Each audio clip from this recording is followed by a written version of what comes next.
ಎಲ್ಲಾ ಗೃಹಲಕ್ಷ್ಮಿರಿಗೂ ಕೂಡ ಸಿಹಿ ಸುದ್ದಿ. 6,000 ರೂಪಾಯಿ ಹಣ ಕೂಡ ಜಮೆ ಆಗುತ್ತೆ. 3 ತಿಂಗಳಿನಿಂದ ಹಣ ಬಂದಿಲ್ಲ ಅಂತವರಿಗೆ ಬಂಪರ್ ಸಿಹಿ ಸುದ್ದಿ ಅಂತಾನೆ ಹೇಳ್ಬಹುದು ವೀಕ್ಷಕರೇ.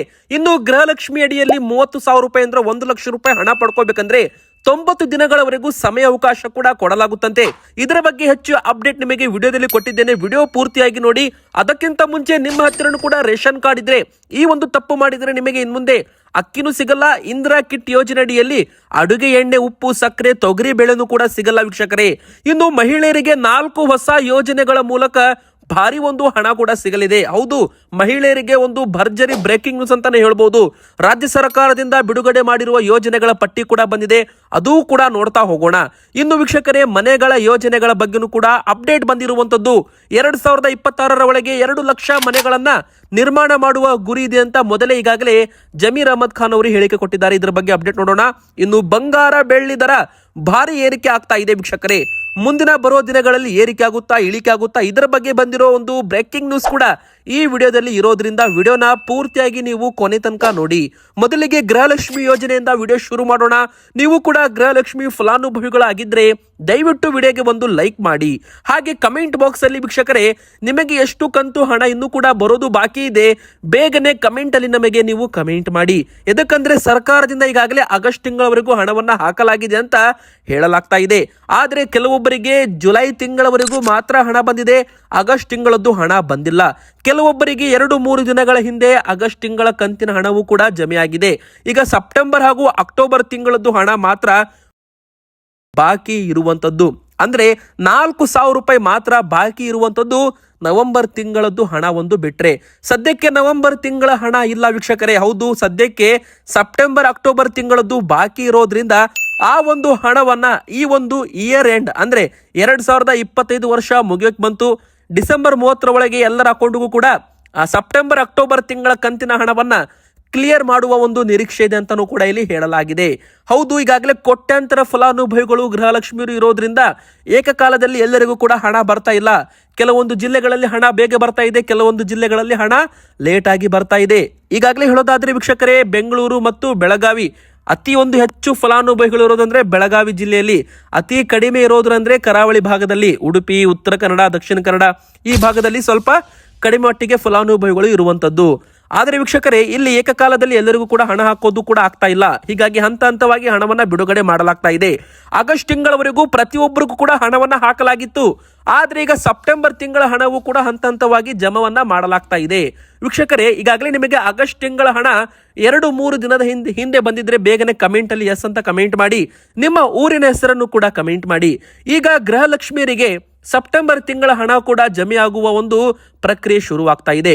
ಇನ್ನು 2-3 ದಿನದಲ್ಲಿ ಎಲ್ಲ ಒಂದು ಗೃಹಲಕ್ಷ್ಮಿಯರ ಅಕೌಂಟ್ಗೆ ಸೆಪ್ಟೆಂಬರ್ ತಿಂಗಳ ಕಂತಿನ ಹಣವು ಕೂಡ ಜಮೆ ಆಗುತ್ತೆ ವೀಕ್ಷಕರೇ. ಹೌದು, ಯಾರು ಕೂಡ ಗೃಹಲಕ್ಷ್ಮಿಯರು ನಮಗೆ 2 ತಿಂಗಳದ್ದು 3 ತಿಂಗಳದ್ದು ಹಣ ಬಂದಿಲ್ಲ ಅಂತ ಚಿಂತೆ ಮಾಡಬೇಡಿ.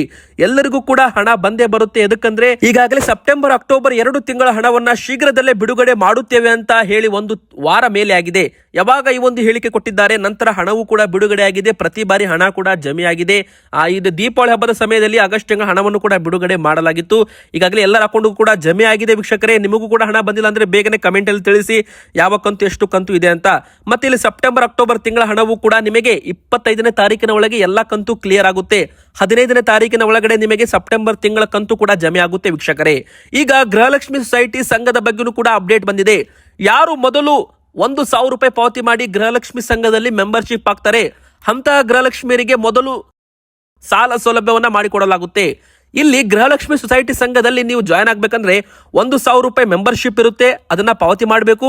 ನಂತರ 200 ರೂಪಾಯಿ ಪ್ರತಿ ತಿಂಗಳು, ಹಾಗೆ 6 ತಿಂಗಳವರೆಗೂ ಅದರಲ್ಲಿ ನೀವು ಡೆಪಾಸಿಟ್ ಮಾಡಬೇಕು. ಅಂದ್ರೆ 1,200 ರೂಪಾಯಿವರೆಗೂ ನೀವು ಹಣವನ್ನ ಅದರಲ್ಲಿ ಹಾಕಿದ ಮೇಲೆ 6 ತಿಂಗಳ ನಂತರ ಯಾರು ಮೊದಲು ಈ ಒಂದು ಮೆಂಬರ್ಶಿಪ್ ತಗೊಂಡಿರ್ತಾರೆ ಅವರು ಏನಾದ್ರೆ ಸಾಲಕ್ಕಾಗಿ ಅರ್ಜಿಯನ್ನ ಹಾಕಿದ್ರೆ ಅವರಿಗೆ ಮೊದಲು ಅರ್ಜಿ ಸಿಗಲಿದೆ. ಈ ಒಂದು ಯೋಜನೆ ಲಿಮಿಟೆಡ್ ಟೈಮ್ ಅಂದ್ರೆ 60 ದಿನ 90 ದಿನ ಅಷ್ಟೇ ಇರುತ್ತಂತೆ. ಯಾರು ಸಂಘದಲ್ಲಿ ಮೊದಲು ಜಾಯ್ನ್ ಆಗ್ತಾರೆ ಅವರಿಗೆ ಮೊದಲು ಅಂತಾನೂ ಕೂಡ ಇಲ್ಲಿ ಹೇಳಲಾಗಿದೆ ವೀಕ್ಷಕರೇ. ಬನ್ನೀಗ ಮತ್ತೊಂದು ದೊಡ್ಡ ಬ್ರೇಕಿಂಗ್ ನ್ಯೂಸ್ ಕೂಡ ಬರ್ತಾ ಇದೆ. ಇಂದಿರಾ ಕಿಟ್ ವಿತರಣೆ ಕೂಡ ಅಪ್ಡೇಟ್ ಬಂದಿದೆ. ಹೌದು, ಈಗಾಗಲೇ ಇಂದಿರಾ ಕಿಟ್ ರೆಡಿ ಆಗ್ತಾ ಇದೆ. 1,27,00,000 ಇಂದಿರಾ ಕಿಟ್ಗಳು ರೆಡಿ ಆಗಬೇಕು. ಎದಕ್ಕಂದ್ರೆ ಟೋಟಲ್ ಕರ್ನಾಟಕದಲ್ಲಿ 1,27,00,000 ಪಡಿತರ ಚೀಟಿಗಳು ಇದ್ದಾವೆ. ಒಂದೊಂದು ಕುಟುಂಬಕ್ಕೆ ಒಂದೊಂದು ಪಡಿತರ ಕಿಟ್, ಅಂದ್ರೆ ಒಂದೊಂದು ಕುಟುಂಬಕ್ಕೆ ಒಂದೊಂದು ಇಂದಿರಾ ಕಿಟ್. ಇದರಲ್ಲಿ ಒಂದು ಮನೆಯಲ್ಲಿ 2 ಜನರಿದ್ರೆ ಅವರಿಗೆ ಚಿಕ್ಕ ಕಿಟ್ ಸಿಗುತ್ತೆ, 2.5 kg ಕಿಟ್ ಸಿಗುತ್ತೆ. ಒಂದು ಮನೆಯಲ್ಲಿ 4 ಜನರು ಸದಸ್ಯರಿರುವ ಒಂದು ಕಾರ್ಡ್ ಇದ್ರೆ ಅಂತ ಕುಟುಂಬಕ್ಕೆ 5 kg ಕಿಟ್ ಸಿಗಲಿದೆ. ಇನ್ನು 5 ಅಥವಾ 5ಕ್ಕಿಂತ ಹೆಚ್ಚು ಜನರು ಇದ್ರೆ ಅಂತ ಕುಟುಂಬಕ್ಕೆ 7.5 kg ಇಂದಿರಾ ಕಿಟ್ ಅನ್ನ ಕೊಡಲಾಗುತ್ತೆ. ಈ ಒಂದು ಇಂದಿರಾ ಕಿಟ್ ನಲ್ಲಿ ಏನಿರುತ್ತೆ ಅಂದ್ರೆ ಅಕ್ಕಿ ಇರೋದಿಲ್ಲ. ಇದು ಕೇಂದ್ರ ಸರ್ಕಾರದ ಅಕ್ಕಿ 5 kg ಸಿಕ್ಕೇ ಸಿಗುತ್ತೆ. ರಾಜ್ಯ ಸರ್ಕಾರದ 5 kg ಅಕ್ಕಿ ಬದಲಾಗಿ ಇಂದಿರಾ ಕಿಟ್ ವಿತರಣೆ ಮಾಡಲಾಗುತ್ತೆ. ಇಂದಿರಾ ಕಿಟ್ ನಲ್ಲಿ ನಿಮಗೆಲ್ಲ ಗೊತ್ತಿರೋ ಹಾಗೆ ಅಡುಗೆ ಎಣ್ಣೆ ಇರುತ್ತೆ, ಉಪ್ಪು ಇರುತ್ತೆ, ಸಕ್ಕರೆ ಇರುತ್ತೆ, ತೊಗರೆ ಬೇಳೆ ಇರುತ್ತೆ. ಹೆಸರು ಕಾಳು ಕೊಡ್ತೀವಿ ಅಂತ ಮೊದಲು ಹೇಳಿದ್ರು, ಆದರೆ ನಂತರ ಹೆಸರು ಕಾಳು ಸದ್ಯಕ್ಕೆ ವಿತರಣೆ ಇಲ್ಲ. ಹೆಸರು ಕಾಳಿನ ಪ್ರಮಾಣದಲ್ಲಿ ಹೆಚ್ಚುವರಿಯಾಗಿ ತೊಗರಿ ಬೇಳೆಯನ್ನೇ ಕೊಡಲಾಗುತ್ತೆ ಅಂತ ಹೇಳಲಾಗಿದೆ.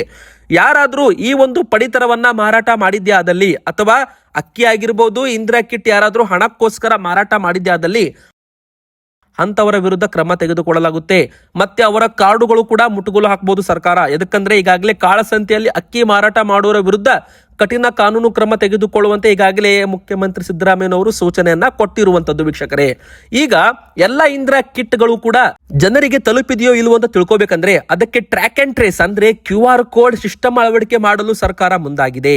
ಈ ಮೂಲಕ QR ಕೋಡ್ ಅಳವಡಿಕೆ ಮಾಡುವುದರಿಂದ ಅನ್ನಭಾಗ್ಯ ಫಲಾನುಭವಿಗಳಿಗೆ ಯಾರಿಗೆಲ್ಲ ಇಂದಿರಾ ಕಿಟ್ ವಿತರಣೆ ಮಾಡುವಾಗ ಸ್ಕ್ಯಾನ್ ಮಾಡಿ ವಿತರಣೆ ಮಾಡ್ತಾರೆ. ಸ್ಕ್ಯಾನ್ ಮಾಡಿದಾಗ ಗೊತ್ತಾಗುತ್ತೆ ಇದು ಯಾವ ನ್ಯಾಯಬೆಲೆ ಅಂಗಡಿಯಿಂದ ಹೊರಗಡೆ ಹೋಗಿದೆ ಅಂತ. ಹೀಗಾಗಿ ಒಂದು ಸ್ಕ್ಯಾನರ್ ಕೂಡ ಅಳವಡಿಕೆ ಮಾಡುವಂತೆ ನ್ಯಾಯಬೆಲೆ ಅಂಗಡಿಗಳಿಗೂ ಕೂಡ ಸೂಚನೆಯನ್ನ ಕೊಡಲಾಗ್ತಾ ಇದೆ ವೀಕ್ಷಕರೇ. ಹಣಕ್ಕೋಸ್ಕರ ಯಾರಾದ್ರೂ ಈ ಒಂದು ಪಡಿತರ ಮಾರಾಟ ಮಾಡಿದ್ರೆ ಅವರ ವಿರುದ್ಧ ಕ್ರಮ ತೆಗೆದುಕೊಳ್ಳಲಾಗುತ್ತಂತೆ. ಬನ್ನೀಗ ಮತ್ತೊಂದು ದೊಡ್ಡ ಬ್ರೇಕಿಂಗ್ ನ್ಯೂಸ್ ಬರ್ತಾ ಇದೆ. ಈಗೆಲ್ಲ ನಿಮ್ಗೆ ಗೊತ್ತಿರೋ ಹಾಗೆ ಉಚಿತ ಮನೆಗಳ ಯೋಜನೆ ಬಗ್ಗೆ ಆಗಿರ್ಬೋದು, ಅಥವಾ ಸಬ್ಸಿಡಿ ಅಡಿಯಲ್ಲಿ ಪಡೆದುಕೊಂಡಿರುವ ಮನೆಗಳ ಯೋಜನೆ ಬಗ್ಗೆ ಆಗಿರ್ಬೋದು, ಆವಾಸ್ ಯೋಜನೆ ಅಡಿಯಲ್ಲಿ 1,80,000 ರೂಪಾಯಿ ಬಡ್ಡಿ ಸಬ್ಸಿಡಿ ಯೋಜನೆ ಬಗ್ಗೆನೂ ಕೂಡ ಈಗಾಗಲೇ ಅಪ್ಡೇಟ್ಗಳು ಬಂದಿರುವಂತದ್ದು ವೀಕ್ಷಕರೇ. ಮೊದಲಿಗೆ 2026 ಡಿಸೆಂಬರ್ ಒಳಗೆ ಅಂದ್ರೆ ಮುಂದಿನ ವರ್ಷದ ಒಳಗೆ ಕರ್ನಾಟಕದಲ್ಲಿ 2 ಲಕ್ಷ ಮನೆಗಳು ನಿರ್ಮಾಣವಾಗಲಿದ್ದಾವೆ.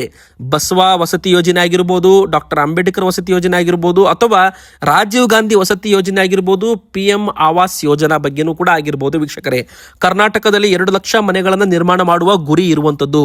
ಈಗಾಗಲೇ ನವೆಂಬರ್ ತಿಂಗಳಲ್ಲಿ ಕೆಲವು ಮನೆಗಳನ್ನ ನಿರ್ಮಾಣ ಮಾಡಿ ಜನರಿಗೆ ಒಂದು ಹಸ್ತಾಂತರ ಕೂಡ ಮಾಡಲಾಗಿದೆ. ತುಂಬಾ ಜನರು ಸಬ್ಸಿಡಿ ಸ್ಕೀಮ್ ಅಲ್ಲಿ ಅಂದ್ರೆ ಏನಿರುತ್ತೆ, ಇಲ್ಲಿ ಸರ್ಕಾರ ಸ್ವಲ್ಪ ಹಣ ಕೊಡುತ್ತೆ, ಜನರು ಸ್ವಲ್ಪ ಹಣ ಹಾಕಿ ಮನೆಗಳನ್ನ ತಗೋಬೇಕು ಅಂತ ಇರುತ್ತೆ. ಇಲ್ಲಿ ಕೆಲವೊಬ್ರು ಅರ್ಜಿ ಹಾಕಿದ್ದಾರೆ, ಟೋಕನ್ ಅಮೌಂಟ್ ಕೂಡ ಕೊಟ್ಟಿದ್ದಾರೆ, ಆದ್ರೆ ಬಾಕಿ ಇರುವ ಹಣವನ್ನ ಪಾವತಿ ಮಾಡಿಲ್ಲ.